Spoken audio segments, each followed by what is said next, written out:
we also studied about the three states of matter and the differences between them. आज हम लोग continue करेंगे जहां पे हम लोगों ने कल लास्ट क्लास में छोड़ा था।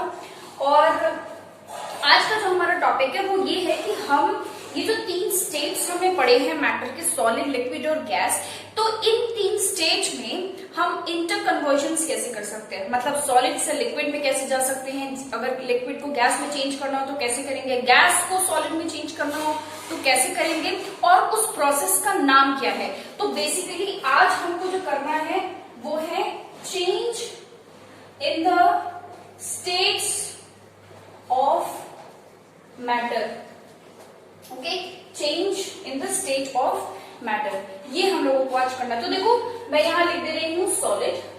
ओके, ये रहा हमारा सॉलिड, ये मान लो लिक्विड है, और ये मैंने लिख दिया गैस। अब अगर आप ये जो मैं चार्ट बनाने जा रही हूँ, जो पिक्चर में यहाँ पे बनाने जा रही हूँ, अगर आपने ये चीज याद कर ली तो आपको नाम, नई प्रोसेस का नाम क्या होता है, ये चीज कभी भी भूलेगी नहीं।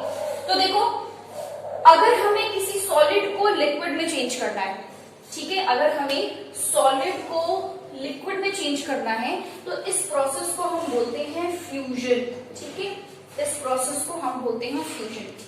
अगर किसी लिक्विड को सॉलिड में चेंज करना है, ठीक है, लिक्विड को सॉलिड में चेंज करना है तो हम उसको बोलते हैं सॉलिडिफिकेशन।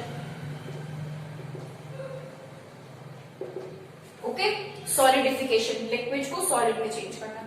ठीक है, सॉलिड को अगर गैस में चेंज करना है या गैस को सॉलिड में चेंज करना है, दोनों का ही नाम हम क्या बुलाते हैं, सब्लिमेशन। ठीक है, सब्लिमेशन। ओके, ठीक है, लिक्विड को गैस में चेंज करना है, लिक्विड को गैस में चेंज करने के प्रोसेस को हम बोलते हैं वेपराइजेशन। ठीक है, गैस को लिक्विड में चेंज करने के प्रोसेस को हम बोलते हैं कंडेंसेशन। ठीक है, तो ये कुछ प्रोसेस हैं, एक स्टेट से दूसरे स्टेट में चेंज करेंगे तो उसको हम क्या बुलाएंगे, ठीक है, उस प्रोसेस का नाम क्या होगा। तो ये अब आप ये सोच रहे होंगे कि भाई हम लोगों ने तो मेल्टिंग पढ़ा है, बॉइलिंग पढ़ा है, फ्रीजिंग पढ़ा है, तो आप लोगों ने कुछ गलत नहीं पढ़ा है, क्योंकि वो सारे वर्ड्स भी यूज होते हैं, पर ये थोड़े से सोफिस्टिकेटेड टाइप वर्ड्स हैं। तो मैंने ये आप लोगों को भाई melting, boiling, freezing everybody knows, उसमें कुछ नया नहीं है। ये जो चीज है, ये जो प्रोसेस का नाम है, ये नए हैं और कहीं अगर एग्जाम में आ गया तो आप कंफ्यूज हो, इसलिए मैंने यहाँ पे इसको ड्रॉ कर दिया है। आप लोग भी अपनी कॉपी में इसको ड्रॉ कर लें। उसके बाद फिर हम लोग अब मेल्टिंग पॉइंट, बॉइलिंग पॉइंट की तरफ चलेंगे। ठीक है, कैसे चेंज करना है लिक्विड से सॉलिड में, सॉलिड से गैस में, गैस से लिक्विड में, लिक्विड से गैस में, ये अभी मैं आप लोगों को थोड़ी देर में बता दूंगी। ठीक है, इन अबाउट 10 to 15 मिनट्स। देखो मेल्टिंग क्या होता है, हमें मेल्टिंग पता है कि मेल्टिंग क्या होता है। हम जब किसी सॉलिड को लिक्विड में चेंज कर देते तो हम उसको क्या बोलते हैं, मेल्टिंग, यानी कि फ्यूजन को हम मेल्टिंग भी बुला सकते हैं। ठीक है, फ्यूजन को हम मेल्टिंग भी बुला सकते हैं। ठीक इसी तरीके से अगर हम किसी लिक्विड को सॉलिड में चेंज करते हैं, ठीक है, आपने पानी लिया ट्रे में और उसको फ्रिज में रख दिया, फ्रीजर में रख दिया, तो वो सॉलिड में चेंज हो जाएगा, उसको हम क्या बोलते हैं, फ्रीजिंग। तो हम सॉलिडिफिकेशन को फ्रीजिंग भी बुला सकते हैं।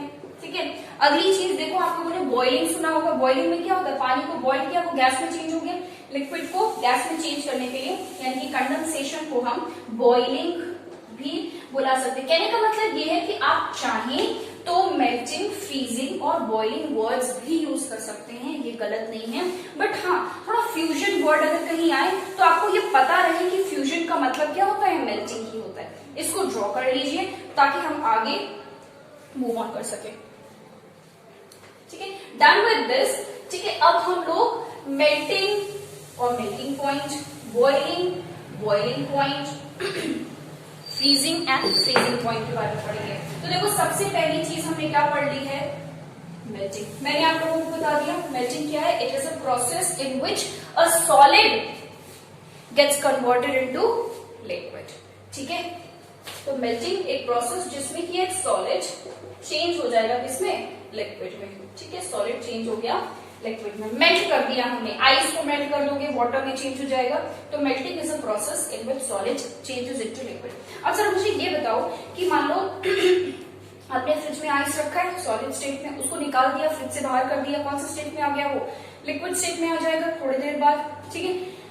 तो वहां से मतलब फ्रीजर में से आइस को बाहर निकालने में ऐसा क्या हुआ कि सॉलिड लिक्विड में चेंज होने लगा कि मेल्टिंग होने लगा। तो ऐसा क्या होता है, इंक्रीज इन टेम्परेचर, टेम्परेचर में इंक्रीज हो। तो बेसिकली फ्रीजर के अंदर टेम्परेचर बहुत कम है, ठीक है, 0 डिग्री से भी कम टेम्परेचर है, इसलिए वहां पे वाटर जो है वो आइस के फॉर्म में, जब आप उसको निकाल दोगे बाहर तो बाहर टेम्परेचर ज्यादा है, ठीक है, बाहर टेम्परेचर ज्यादा है। तो as the temperature increases solid starts changing into liquid, जिसको मेल्टिंग बुलाते हैं। अब क्या कभी भी किसी भी टेम्परेचर पे मेल्टिंग स्टार्ट हो जाएगी? नहीं। देखो क्या होता है कि एक मिनिमम टेम्परेचर होना चाहिए किसी भी सॉलिड को लिक्विड में चेंज करने के लिए। वाटर का एग्जांपल लेके बताते हैं, और इसी टेम्परेचर को हम बोलते हैं मेल्टिंग पॉइंट, ठीक है। तो वाटर का मेल्टिंग पॉइंट, ठीक है, मेल्टिंग पॉइंट ऑफ वाटर कितना होता है? 0 डिग्री सेल्सियस, ठीक है, कितना होता है? 0 degree Celsius. Melting point of water 0 degree Celsius. अब जरा समझो कि 0 डिग्री सेल्सियस का मतलब क्या है। मेल्टिंग पॉइंट का मतलब होता है वी आर टॉकिंग अबाउट, अगर पॉइंट लग जाए मेल्टिंग के बाद मतलब कि we are talking about temperature. तो बेसिकली हुआ क्या कि जब आपने फ्रीजर में रखा हुआ है किसको? सॉलिड को, मतलब आइस को, तो टेम्परेचर 0 डिग्री से कम है। जब तक टेम्परेचर 0 डिग्री से कम है तब तक वो सॉलिड स्टेट में रहेगा।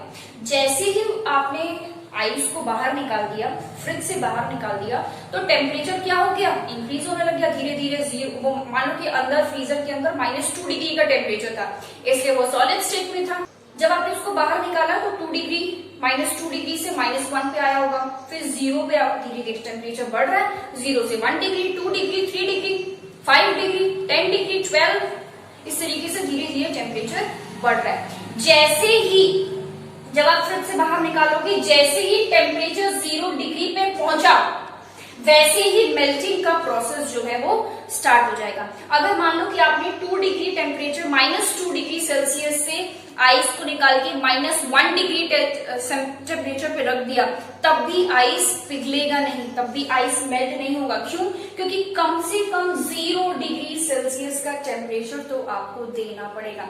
0 डिग्री सेल्सियस पर अगर मान लो ये 0 डिग्री सेल्सियस है, अगर इस टेम्परेचर पे मेल्टिंग स्टार्ट होती है, जैसे जैसे टेम्परेचर इसके ऊपर जाता रहेगा वैसे वैसे आपका मेल्टिंग का प्रोसेस कंटिन्यू होता रहेगा, ठीक है। तो बेसिकली मेल्टिंग पॉइंट होता क्या है?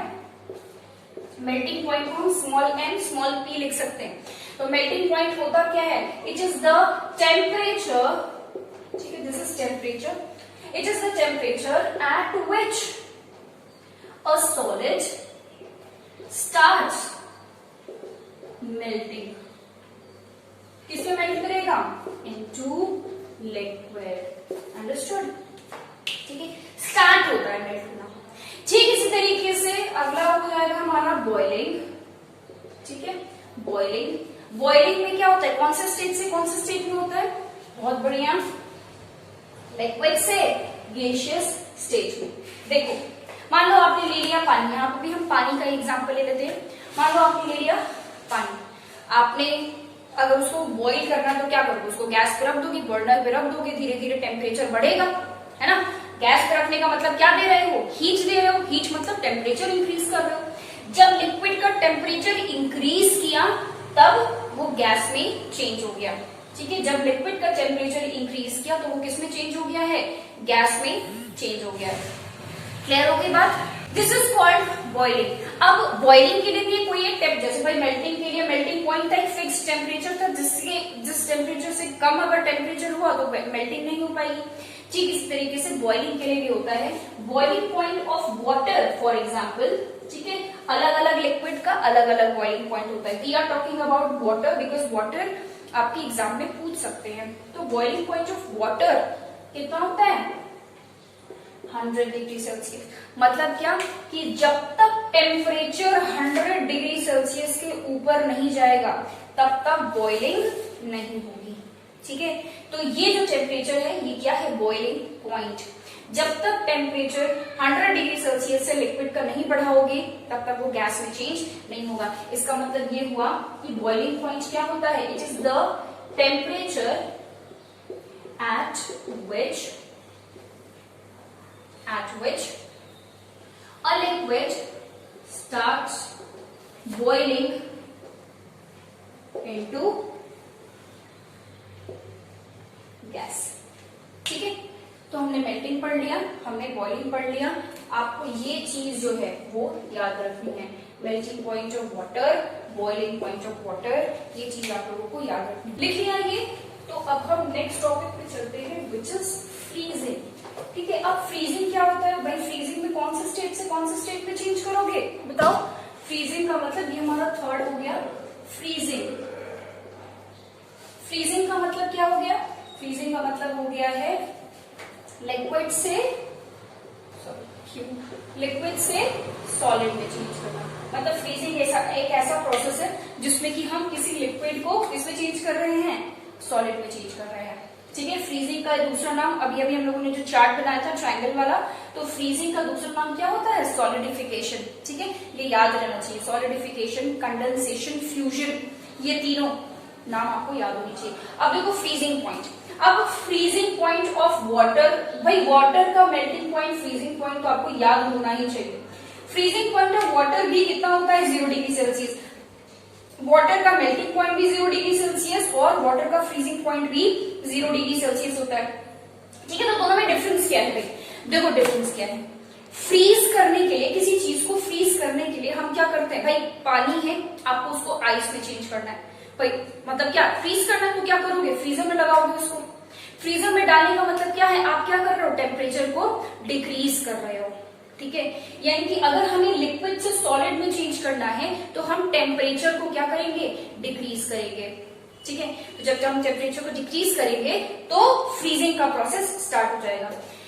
Freezing point of water is 100 degree Celsius. इसका मतलब क्या है कि जब तक आपका टेम्परेचर, मतलब वाटर का टेम्परेचर, जब तक आप वाटर का टेम्परेचर 0 डिग्री सेल्सियस से कम नहीं ले जाओगे तब तक फ्रीजिंग नहीं होगी। मतलब 0 डिग्री सेल्सियस पे फ्रीजिंग स्टार्ट हो जाएगी, बट उसके बाद आपको टेम्परेचर घटाना पड़ेगा।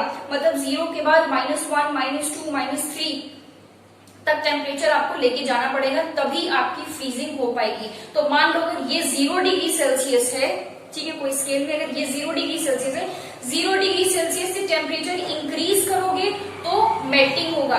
इस टेम्परेचर 0 डिग्री सेल्सियस पे मेल्टिंग स्टार्ट हो जाती है। इंक्रीज किया टेम्परेचर तो मेल्ट होने लग जाएगा। 0 डिग्री सेल्सियस पे ही फ्रीजिंग भी स्टार्ट होती है, पर फ्रीजिंग करने के लिए हमें क्या करना पड़ेगा? टेम्परेचर डिक्रीज करना पड़ेगा। टेम्परेचर डिक्रीज कर दिया फ्रीजिंग, इंक्रीज कर दिया मेल्टिंग। तो 100 degree freezing point of water is 0 degree Celsius. Done with this, अब जरा हम लोग देख लें कि फ्रीजिंग पॉइंट का डेफिनेशन क्या हो जाएगा। यानी कि फ्रीजिंग पॉइंट का मतलब क्या होता है कि तो आप लोग खुद से लिख सकते हैं, the temperature at which a liquid starts freezing into solid। ठीक है, तो ये हम लोगों ने कन्वर्जन्स पढ़ लिए, मेल्टिंग पढ़ लिया, बॉइलिंग पढ़ लिया और फ्रीजिंग पढ़ लिया। देखो जो ट्रायंगल वाला मैंने आप लोगों को चार्ट बताया, उस ट्रायंगल वाले चार्ट में देखो एक वर्ड आया था सब्लिमेशन। ठीक है, एक वर्ड आया था सब्लिमेशन। सब्लिमेशन का मतलब क्या होता है भाई? ये बहुत इंपॉर्टेंट है। चैप्टर 1 में तो आपको सिर्फ इसके डेफिनेशन के बारे में पता होना चाहिए, कुछ एग्जांपल्स पता होना चाहिए, बट नेक्स्ट चैप्टर में हम सब्लिमेशन का प्रोसेस करेंगे। ठीक है, उसमें काफी अच्छा खासा टॉपिक क्वेश्चन पूछा जाता है सेकंड चैप्टर में। ठीक है, तो जब हम लोग सेकंड चैप्टर स्टार्ट करेंगे तो वो चीज डिटेल में पढ़ लेंगे। बेसिकली सब्लिमेशन क्या होता है? सब्लिमेशन का क्या मतलब होता है कि अगर कोई सॉलिड, भाई सॉलिड को लिक्विड में चेंज होना चाहिए, उसके बाद लिक्विड को गैस में चेंज होना चाहिए, बट सब्लिमेशन में क्या होता है कि अगर कोई सॉलिड डायरेक्टली गैस में चेंज हो जाए या कोई गैस डायरेक्टली सॉलिड में चेंज हो जाए तो उस प्रोसेस को हम बोलते हैं सब्लिमेशन। कोई सॉलिड है जो कि लिक्विड में चेंज हुए बिना गैस में चेंज हो गया, और कोई गैस है जो लिक्विड में चेंज हुए बिना सॉलिड में चेंज हो गया, then that process is called sublimation. So basically sublimation is a process in which a solid gets converted into gas or a gas gets converted into solid without changing into liquid state. अब इसके example, भाई कौन सा ऐसा solid जो directly gas में change हो जाता है, ठीक है। अब इसके एग्जाम्पल्स देखो, एग्जाम्पल्स आर इंपॉर्टेंट, ठीक है। सबसे पहला एग्जाम्पल मैं लिख रही हूं नेफ्थलीन बॉल्स का। नेफ्थलीन बॉल्स, नेफ्थलीन बॉल्स आप लोगों ने देखी होगी, नहीं देखी होगी तो आप लोगों को याद दिला दूं कि देखो क्या होता है कि आप लोगों ने देखा होगा कि जब ठंडियों के कपड़े रजाई गद्दे जब बक्से में रखे जाते हैं तो आप लोगों ने देखा होगा कि मम्मी क्या करती हैं, उसमें नेफ्थलीन व्हाइट कलर की कुछ गोलियां होती है उसको डाल देती है, ठीक है। ये जो व्हाइट कलर की गोलियां जब आप डाल दोगे ठंडी में, ठंडी का सारा सामान, ठंडी खत्म हो गई, सारी रजाई गद्दे डाल के बक्से में डाल के उसमें गोलियां डाल दी, बंद कर दिया। फिर उसके बाद जब कुछ महीनों बाद जब दोबारा ठंडी आएगी, जब दोबारा उन बक्सों को खोलोगे तो आप देखोगे कि जो बॉल्स आपने डाली थी वो गायब हो गई। क्या था वो? सॉलिड था। सॉलिड बॉल्स व्हाइट कलर की होती है नेफ्थलीन की, ठीक है। वो बॉल्स जो है वो गायब हो गई। क्या हो गया? वो बॉल्स सॉलिड स्टेट में आपने डाली थी और धीरे धीरे करके वो बॉल्स डायरेक्टली गैस में चेंज हो जाती है, लिक्विड में चेंज नहीं होती। इसलिए वहां कोई मार्क आपको नहीं, भाई अगर लिक्विड में कोई चीज चेंज होती तो कहीं ना कहीं थोड़ा बहुत मार्क दिखता लिक्विड का, बट ऐसा कुछ भी नहीं होता। नेफ्थलीन बॉल्स डायरेक्टली गैस में चेंज हो जाती है, इसलिए जब तक ठंडी दोबारा आती तब तक वो पूरी की पूरी उड़ चुकी होती है, ठीक है। और ये बेसिकली डाला इसलिए जाता है ताकि कपड़े खराब ना हो, उसमें कीड़े वगैरह ना लगे, ठीक है, इस चीज के लिए, बैक्टीरिया वगैरह बचाने के लिए। तो एक एग्जाम्पल हो गया हमारा नेफ्थलीन। एक और एग्जाम्पल है, देखो कपूर, ठीक है। इंग्लिश में कपूर को बोलते हैं हम कैम्फर, ओके। नाउ कैम्फर, जो कपूर होता है वो भी एक सब्लिमेबल सब्सटेंस है, sublimable substance which can undergo sublimation. कैसे? देखो कपूर अगर आप ज्यादा दिन तक कहीं पे खुला छोड़ दोगे तो वो कुछ दिनों में उड़ जाएगा, गायब हो जाएगा। क्या हुआ? सॉलिड स्टेट से गैसियस स्टेट में चेंज हो गया कपूर, कैम्फर, ठीक है। एक और है जिसको हम बोलते हैं अमोनियम क्लोराइड, ठीक है। अमोनियम क्लोराइड ऑब्वियसली ये लैब में पाया जाएगा। अमोनियम क्लोराइड भी एक सॉल्ट होता है, ठीक है। इट इज अ सॉल्ट, तो जिसका सब्लिमेशन आसानी से हो सकता है। वो सॉलिड स्टेट में डायरेक्टली गैस में चेंज हो जाता है, सॉलिड से गैस में, और गैस से दोबारा ठंडा करोगे तो वो दोबारा सॉलिड स्टेट में चेंज हो जाएगा, ठीक है। This is all about conversion, मतलब changes in the states of matter, उनके नाम क्या क्या है और प्रोसेस क्या क्या। चलिए देखते हैं फिर अगला टॉपिक हमारा है कि effect of temperature and pressure, ठीक है। नेक्स्ट टॉपिक हमारा है effect of temperature and pressure, ठीक है। तो सबसे पहले हम बात कर लेते हैं टेम्परेचर की, ठीक है। सबसे पहले हम बात कर लेते हैं टेम्परेचर की। देखो बेसिकली अगर किसी आप सब्सटेंस के किसी मैटर का टेम्परेचर इंक्रीज करते हो तो बेसिकली होता क्या है, देखो क्या होता है, ध्यान से सुनना। अब इसमें कुछ एग्जांपल्स भी बताऊंगी जो कि इंपॉर्टेंट है।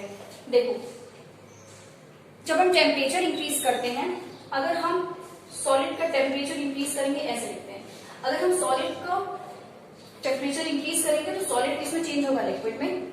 और लिक्विड का टेम्परेचर और आगे इंक्रीज करेंगे तो वो किसमें चेंज होगा? गैस में। मतलब सॉलिड से लिक्विड, लिक्विड से गैस तक जाने में हमें टेम्परेचर क्या करना है? इंक्रीज। वहीं अगर उल्टा जाना होगा, गैस से लिक्विड, लिक्विड से सॉलिड में जाना होगा तो हमें क्या करना पड़ेगा? टेम्परेचर को डिक्रीज करना पड़ेगा, ठीक है। अब आपको पता है कि एक स्टेट से दूसरी स्टेट में जाने के लिए टेम्परेचर इंक्रीज करना पड़ेगा या डिक्रीज करना पड़ेगा। क्वेश्चन ये है कि टेम्परेचर इंक्रीज करने से ऐसा क्या हुआ कि सॉलिड लिक्विड में चेंज हो गया, लिक्विड गैस में चेंज हो गया। तो देखो सॉलिड के पार्टिकल्स ये रहे, भाई यही है सॉलिड के पार्टिकल्स, ठीक है। ये हैं आपके लिक्विड के पार्टिकल्स, थोड़े दूर दूर हैं, और भाई ये है गैस के पार्टिकल्स, बहुत ज्यादा दूर दूर है। This is gas, this is liquid, और ये क्या है? सॉलिड। अब देखो होगा क्या जब आप टेम्परेचर इंक्रीज करते हो, ध्यान से सुनना। जब हम टेम्परेचर इंक्रीज करते हैं तो हीट एनर्जी मिलती है। आप किसी चीज को गर्म करो, टेम्परेचर कैसे इंक्रीज करोगे? उसको हीट करोगे, हीट एनर्जी मिलेगी, ठीक है। आपने किसी सॉलिड को गर्म किया तो गर्म करने का मतलब हीट किया, हीट करने का मतलब आप उस सॉलिड को क्या दे रहे हो, हीट एनर्जी। क्या दे रहे हो, हीट एनर्जी। ठीक है, आपने इसको हीट एनर्जी दिया। तो ये जो सॉलिड के पार्टिकल्स हैं वो क्या करते हैं, इस हीट एनर्जी को चेंज कर देते हैं काइनेटिक एनर्जी में। ठीक है, हमने टेम्परेचर, ध्यान से सुनना, हमने टेम्परेचर इंक्रीज किया जिसकी वजह से क्या हुआ, हीट एनर्जी, He मतलब हीट एनर्जी, हीट एनर्जी बढ़ा। हीट एनर्जी बढ़ा तो क्या हुआ कि काइनेटिक एनर्जी भी बढ़ने लग गया। तो मतलब टेम्परेचर इंक्रीज करोगे तो हीट एनर्जी बढ़ेगी, और हीट एनर्जी बढ़ेगी तो काइनेटिक एनर्जी बढ़ जाएगी, किसकी, पार्टिकल्स की। नाउ द क्वेश्चन इज कि काइनेटिक एनर्जी पहली चीज तो होती क्या है, और इसके इंक्रीज होने से ऐसा क्या हो रहा है। तो kinetic energy is the energy that is related to motion. कोई भी चीज अगर चल रही है, मोशन में है, तो भाई उसको चलने के लिए, एक जगह से दूसरी जगह पर मूव करने के लिए एनर्जी चाहिए। तो ये जो एनर्जी है तो वो क्या कहलाती है, काइनेटिक एनर्जी। जैसे मैं चल रही हूं, ठीक है, when I am walking, I am using energy. Which energy? Kinetic energy. तो जैसे ही इन पार्टिकल्स की काइनेटिक एनर्जी इंक्रीज हो जाती है तो ये क्या करते हैं, ये पार्टिकल्स मूव होना शुरू कर देते हैं। ठीक है, अगर ये सॉलिड के पार्टिकल्स है ये धीरे धीरे मूव होंगे और एक दूसरे से दूर जाएंगे। जैसे जैसे आप टेम्परेचर बढ़ाओगे वैसे वैसे काइनेटिक एनर्जी बढ़ेगी, वैसे वैसे इनकी मूवमेंट बढ़ेगी। तो पार्टिकल्स सॉलिड के बहुत पास पास थे, वो धीरे धीरे मूव करेंगे और पार्टिकल्स एक दूसरे से दूर होते जाएंगे। ठीक है, जब पार्टिकल्स थोड़े से दूर हो जाएंगे तो वो कौन से स्टेट में चेंज हो जाएंगे, लिक्विड स्टेट में। अब मान लो कि लिक्विड स्टेट में चेंज होने के बाद, देखो सॉलिड से लिक्विड में चेंज करने के लिए हमने क्या किया था, टेम्परेचर को इंक्रीज किया था। तो basically when we increase the temperature we are actually increasing the kinetic energy of the solid. ठीक है, काइनेटिक एनर्जी और बढ़ा दिया। ठीक है, यानी कि यहां से यहां आने में हमने क्या किया है, काइनेटिक एनर्जी को इंक्रीज किया है। ये है लिक्विड। फिर से अगर जब आप इसकी काइनेटिक एनर्जी बढ़ाओगे, मतलब इसको टेम्परेचर दोगे, वो हीट एनर्जी में चेंज होगा, हीट एनर्जी बढ़ेगी, उसके बाद फिर काइनेटिक एनर्जी बढ़ेगी। तो जब लिक्विड के पार्टिकल्स की काइनेटिक एनर्जी बढ़ती है तो फिर वो और थोड़ा सा दूर जाएंगे, भाई अब और ज्यादा मूव करना चाहेंगे, वो मूवमेंट ज्यादा होगी। मूवमेंट ज्यादा होगी तो अब वो कौन से पार्टिकल, कौन से स्टेट में चेंज हो जाएंगे, गैस में। ठीक है, गैस के पार्टिकल्स दूर दूर और दूर दूर होंगे। जितने दूर दूर होंगे पार्टिकल, जितना ज्यादा स्पेस होगा पार्टिकल्स के बीच में, उतनी ज्यादा उनकी काइनेटिक एनर्जी होगी, उतना ज्यादा वो मूवमेंट कर पाएंगे। तो सॉरी, तो यहां से हमको ये समझ में आया कि सॉलिड से लिक्विड, लिक्विड से गैस में चेंज करने के लिए we will increase the kinetic energy. How? By increasing the temperature. एक और चीज आप यहाँ पे समझ सकते हो कि सॉलिड की काइनेटिक एनर्जी सबसे कम है। इन तीनों स्टेट्स में से अगर हम देखें तो सॉलिड की काइनेटिक एनर्जी सबसे कम है। लिक्विड की काइनेटिक एनर्जी सॉलिड से ज्यादा है, it is more than solid, less than gas.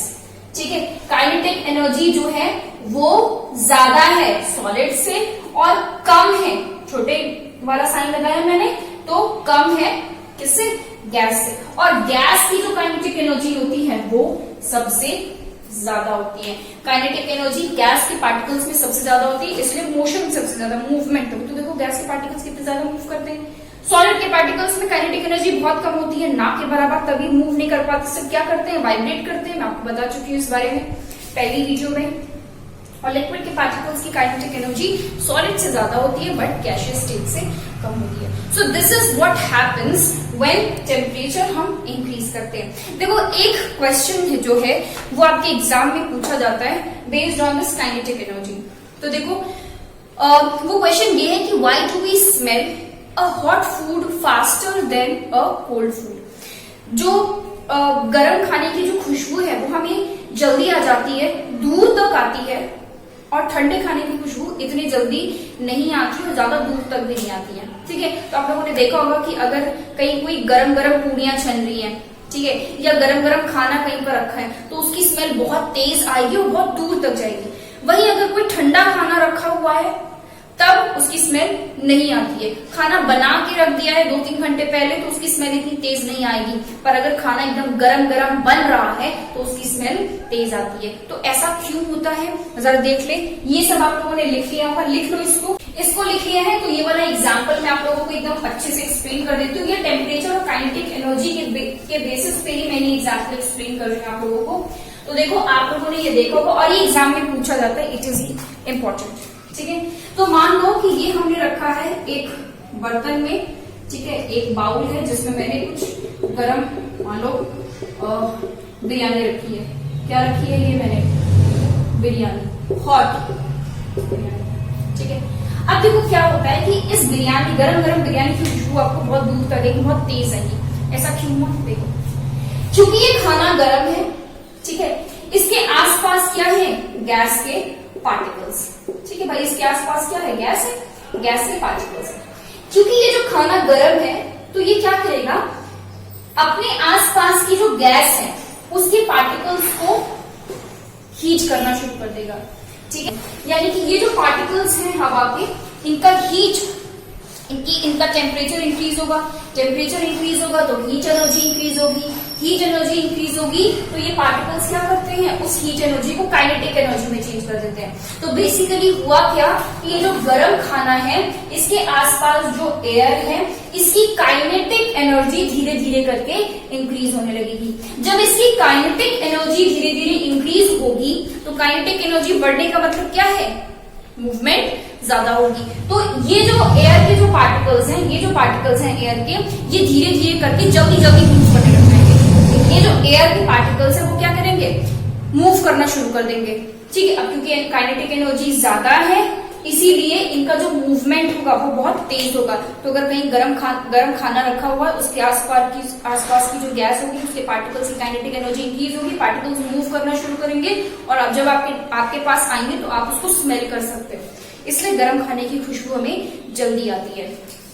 वहीं अगर कोई ठंडी बिरयानी रखी हुई है, ठीक है, ये है बिरयानी जो कि ठंडी है, तो देखो अब ऐसा नहीं कि इसकी खुशबू नहीं आएगी पर जल्दी नहीं आएगी और उतनी स्ट्रांग भी नहीं आएगी। क्यों? क्योंकि इसके आसपास भी क्या है?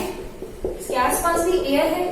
क्योंकि अब ये खाना गर्म नहीं है इसलिए क्या होगा? इसके आसपास की एयर की काइनेटिक एनर्जी में बहुत ज्यादा चेंज नहीं आएगा। काइनेटिक एनर्जी में बहुत ज्यादा चेंज नहीं आएगा तो गैस जिस स्पीड से हमेशा बहती है उसी स्पीड से, मतलब एयर जिस स्पीड से हमेशा बहती है, भाई एयर के पार्टिकल्स में काइनेटिक एनर्जी हमेशा होते हैं। काइनेटिक एनर्जी सबसे ज्यादा होते हैं, पहले पढ़ाया मैंने आप लोगों को, काइनेटिक एनर्जी गैस में सबसे ज्यादा होती है। तो यहाँ पर भी क्या होगा? काइनेटिक एनर्जी है गैस में, इसके आसपास की एयर में काइनेटिक एनर्जी है इसलिए वो मूव करेगा और आपको स्मेल आ जाएगी। पर क्योंकि काइनेटिक एनर्जी इसके कंपैरिजन में कम है इसलिए उतनी जल्दी मूव नहीं कर पाएगा और उतना स्ट्रॉन्ग स्मेल भी नहीं आ पाएगी।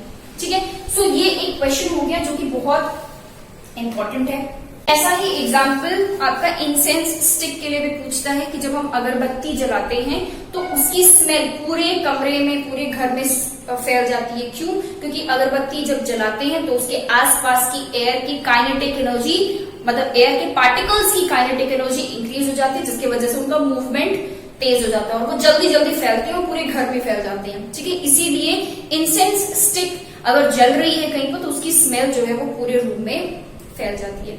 ठीक है, एक और एग्जाम्पल है जो हमारा लास्ट लेक्चर में जब मैंने आप लोगों को कंप्रेसिबिलिटी पढ़ाया था वहां पर मुझे पढ़ाना चाहिए था बट शायद वो मेरे दिमाग से स्किप कर गया है, तो उसको मैं यहाँ पे पढ़ा दे रही हूँ। ये देखो, एक क्वेश्चन आप लोगों से पूछा जाता है कि जो स्पॉन्ज होता है, ठीक है, स्पॉन्ज देखा है तो बहुत अच्छी बात है, नहीं देखा है तो देखा ही होगा। बर्तन धुलने के लिए स्कॉच ब्राइट का एक येलो कलर का स्पॉन्ज आता है। ठीक है, वो तो सबसे कॉमन है जो कि सबके नजर में पड़ा होगा। ठीक है, नहीं देखा तो मैं यहाँ पे इमेज दिखा दे रही हूँ, आप स्पॉन्ज की इमेज देख लीजिए। तो ये जो स्पॉन्ज होता है हमने पढ़ा था कि सॉलिड क्या होते हैं? कंप्रेसिबल नहीं होते हैं। हमने तो यही पढ़ा था कि सॉलिड्स क्या होते हैं? इनकम्प्रेसिबल होते हैं, कंप्रेसिबल नहीं होते हैं। पर ये जो स्पॉन्ज है वो क्या है? वो एक सॉलिड है और उसके बाद भी उसको देखो कंप्रेस किया जा सकता है। ठीक है, तो क्वेश्चन ये पूछा जाता है कि why sponge being a solid is compressible. ठीक है, इसका आंसर क्या है? देखो, स्पॉन्ज जो होता है वो है तो सॉलिड फॉर श्योर, इसमें कोई डाउट नहीं है वो सॉलिड, बट कंप्रेसिबल है। क्यों? क्योंकि स्पॉन्ज में छोटे छोटे पोर्स होते हैं। उसको बनाया इस तरीके से गया है कि उसमें छोटे छोटे पोर्स होते हैं। ये जो पोर्स होते हैं, पोर्स मतलब छेद, ये जो पोर्स होते हैं इसके अंदर हवा भरी होती है।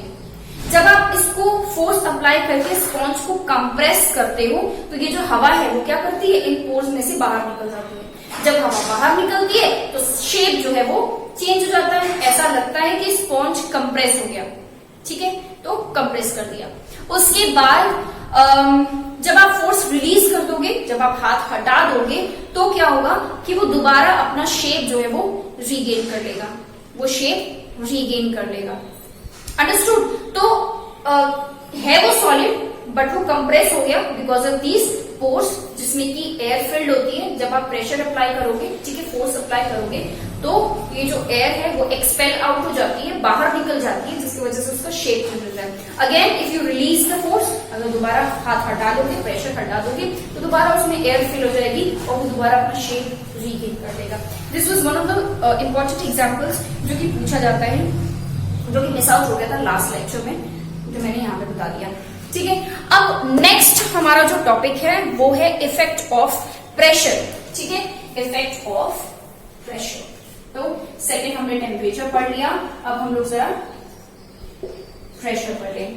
ठीक है, प्रेशर। तो बेसिकली प्रेशर होता क्या है? प्रेशर का मतलब ये होता है कि आप किसी मैटर के पार्टिकल्स को कंप्रेस कर रहे हो। कंप्रेस करना मतलब पार्टिकल्स को पास लेके आ रहे हो, प्रेशर अप्लाई कर रहे हो, फोर्स अप्लाई कर रहे हो, उसको हम बोलते हैं प्रेशर। ठीक है, जो फोर्स हम अप्लाई करते हैं ताकि पार्टिकल्स पास आ जाए उसको हम बोलते हैं प्रेशर। ठीक है, तो अगर एक स्टेट से दूसरे स्टेट में चेंज करना होगा तो हम प्रेशर में क्या क्या चेंजेस लेके आए। तो देखो, अगर मान लो कि हमें सॉलिड से लिक्विड में जाना है, लिक्विड से गैस में जाना है, तो सॉलिड से लिक्विड में जाना है, लिक्विड से गैस में जाना है, या गैस से लिक्विड, लिक्विड से सॉलिड में जाना है। तो पहले हम लोग यहां से देखते हैं। देखो, गैस के पार्टिकल्स दूर दूर हैं, ठीक है, इसको लिक्विड में चेंज करने के लिए मुझे इन पार्टिकल्स को यहां तक लाना पड़ेगा, है ना। तो गैस के पार्टिकल्स को यहां तक लिक्विड स्टेट तक लाने के लिए मैं क्या करूंगी, पार्टिकल्स को कंप्रेस करूंगी, मतलब I will apply pressure, I will apply pressure, pressure apply करूंगी, प्रेशर इंक्रीज करूंगी। पार्टिकल्स को मैंने प्रेशर अप्लाई किया और पार्टिकल्स को पास लेके आ गई। तो जब मैं यहां से यहां जाऊंगी, I will have to increase the pressure. अब मान लो ये लिक्विड स्टेट में आ गया और प्रेशर अगर इंक्रीज कर दोगे तो अब थोड़ी देर बाद क्या हो जाएगा, सॉलिड स्टेट में आ जाएगा। सो बेसिकली मैं ये कहना चाहती हूँ कि जब हम जब हम गैसियस स्टेट से लिक्विड स्टेट और लिक्विड स्टेट से सॉलिड स्टेट में जाते हैं तो वी इंक्रीज द प्रेशर। ठीक है, प्रेशर हमें इंक्रीज करना पड़ेगा। एग्जैक्टली इसका ऑपोजिट हो जाएगा, जब हमको सॉलिड से लिक्विड, लिक्विड से गैस में जाना पड़ेगा तो हमको प्रेशर क्या करना पड़ेगा, डिक्रीज करना पड़ेगा। अंडरस्टूड? तो प्रेशर बेसिकली क्या होता है, applying force on particles of a matter ताकि हम उसको एक स्टेट से दूसरे स्टेट में चेंज कर सकें। अंडरस्टूड? अब देखो, सबसे ज्यादा प्रेशर अप्लाई किया जा सकता है, ठीक है, ये नाउ दिस इज अंडरस्टूड। अब क्योंकि हम लोगों ने कंप्रेसिबिलिटी पढ़ लिया, हम लोगों ने प्रेशर पढ़ लिया, तो कुछ एग्जांपल्स है जो कि एग्जाम में पूछे जाते हैं, जो मैं आप लोगों को बता दे रही हूँ। देखो, आप लोगों ने एलपीजी सिलेंडर देखा होगा, ठीक है, ये जो चेंज ऑफ स्टेट मैंने बताया है बाय अप्लाइंग प्रेशर, इसका बहुत अच्छा एग्जाम्पल मैं देती हूँ। एलपीजी, एलपीजी का फुल फॉर्म क्या होता है, एलपीजी का फुल फॉर्म क्या होता है, लिक्विफाइड पेट्रोलियम गैस, है ना। लिक्विफाइड पेट्रोलियम गैस मतलब एक gas which has been liquefied, एक गैस जिसको हमने लिक्विड में चेंज कर दिया। कैसे चेंज कर दिया, ध्यान से सुनना। एलपीजी सिलेंडर में पेट्रोलियम गैस होता है। ये जो पेट्रोलियम गैस है, इसको हम भरते कैसे सिलेंडर में, एक छोटा सा सिलेंडर लिया, उसमें हमने क्या किया, बहुत सारी गैस को ठूस ठूस के भर दिया उसके अंदर और सील कर दिया।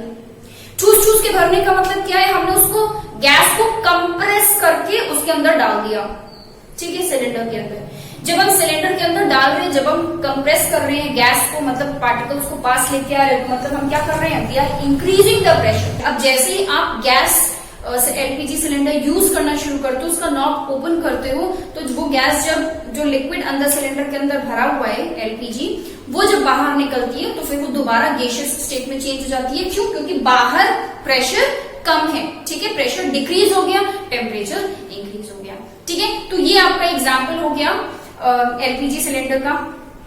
एक और एग्जांपल है, देखो कोल्ड ड्रिंक की बॉटल्स में भी यही चीज होती है। जो कोल्ड ड्रिंक की बॉटल्स होती हैं उसमें कार्बन डाइऑक्साइड को हाई प्रेशर में डाला जाता है, ठीक है। तो कोल्ड ड्रिंक की जो बॉटल्स होती है उसमें हम कार्बन डाइऑक्साइड को प्रेशर इंक्रीज करके उसके अंदर ठूस के भर देंगे और उसकी बॉटल बंद कर देंगे, बॉटल सील कर देंगे, ठीक है। तो कार्बन डाइऑक्साइड उसके अंदर बॉटल के अंदर रहती है at high pressure.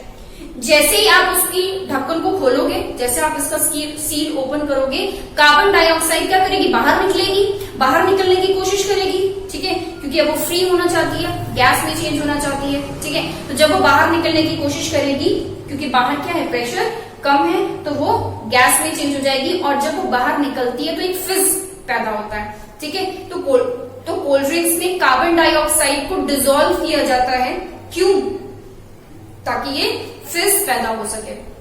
So this is all about temperature and pressure. अब ये जो हम लोगों ने टेम्परेचर और प्रेशर को अलग अलग पढ़ा है, अब जरा हम लोग इसको कंबाइन करके देख लें। तो मैंने आपको बताया कि सॉलिड को लिक्विड और लिक्विड को गैस में चेंज करना जब हमको होता है तो हम क्या करते हैं? टेम्परेचर को इंक्रीज करते हैं और प्रेशर को क्या करते हैं? प्रेशर को डिक्रीज कर देते हैं।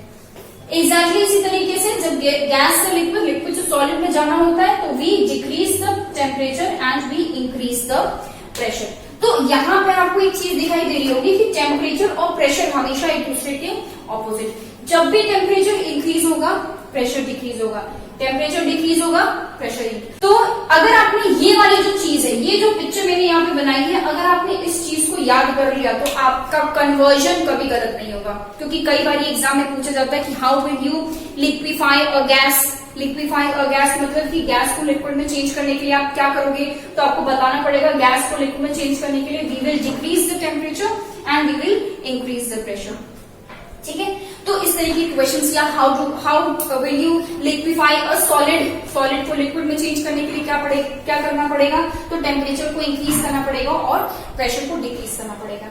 तो ये चीज अगर आपको याद है तो मतलब आज का जितना भी आपने पूरी वीडियो में आपने जितनी भी चीजें सीखी हैं वो सारी चीजें इस एक पिक्चर में कंपाइल कर दिया मैंने, ठीक है। So this was all about this video.